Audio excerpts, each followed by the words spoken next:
Hey everybody, this is Jack Kasel with Anthony Cole Training Group and bringing you our next spooktacular sales brew. And as you can tell from my poor pun, that we are that time of year where right around Halloween, and you can tell that's coming around because as you drive through your neighborhood, you see the gravestones, the witches, the skeletons, the spooky stuff, the cobwebs on people's houses, and I tell you what, there's a lot of people, me included, really enjoy a scary movie. And there's a bunch of good ones out there. Probably one of the best is Psycho, the one Alfred Hitchcock put together. He was a master at using sounds and imagery to get your imagination going. And the other one that I think is up there is the first Halloween. And I remember going to that with my brother. And when Michael Myers jumped on the car, I thought my brother was going to flip out of his seat and, and end up in the next row of seats. And so, we like scary movies because there's people are getting ghosted and there's illusions and things disappear, and that's all fun in a movie, but guess what? It's no fun in sales.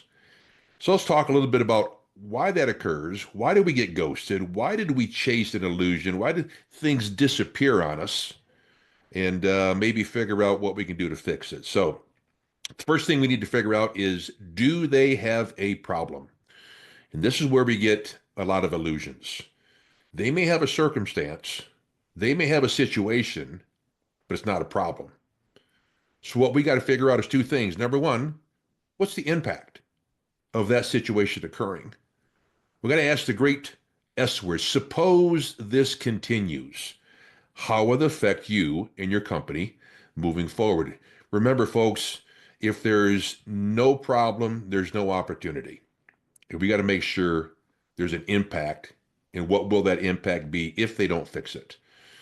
The second thing we have to figure out is, where does this fall in all the things this person is supposed to do in running their business, running their department?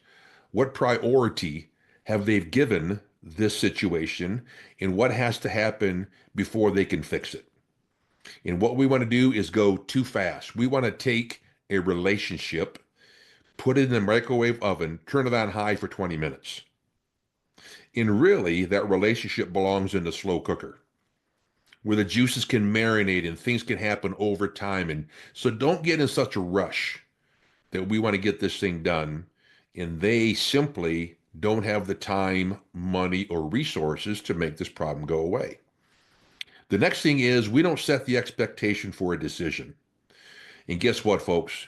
When we don't set that expectation for a decision, our proposal, our quote, our term sheet, we end up in the great graveyard known as TIO. And there's a lot of dead sales in the great graveyard known as TIO, which is think it over. Simply because we did not set the expectation for a decision in a reasonable amount of time.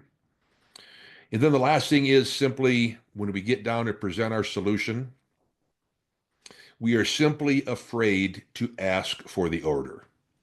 Because just like in a scary movie, we're afraid to pull back the curtain, or we're afraid to open the door because we don't know what's going to be behind it.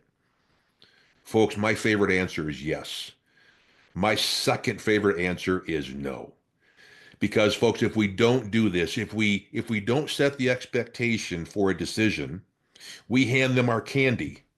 And once we got our candy, just like those little trick-or-treaters here in a couple of days, once you pour your candy into their container, they're off to the next house. All right? So number one, make sure you're dealing with a problem, not a situation. Number two, what priority have they given this? And of all the things they need to fix, where does this fall? Number three, set the expectation for a decision. And finally, don't be afraid to ask the question. And two questions you can ask, which are very inoffensive. Joe, what should we do next? Susan, how should we proceed from here? And then be quiet.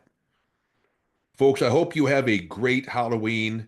I hope you get plenty of treats and not many tricks. And folks, I hope that going forward, you're not chasing an illusion of a sale.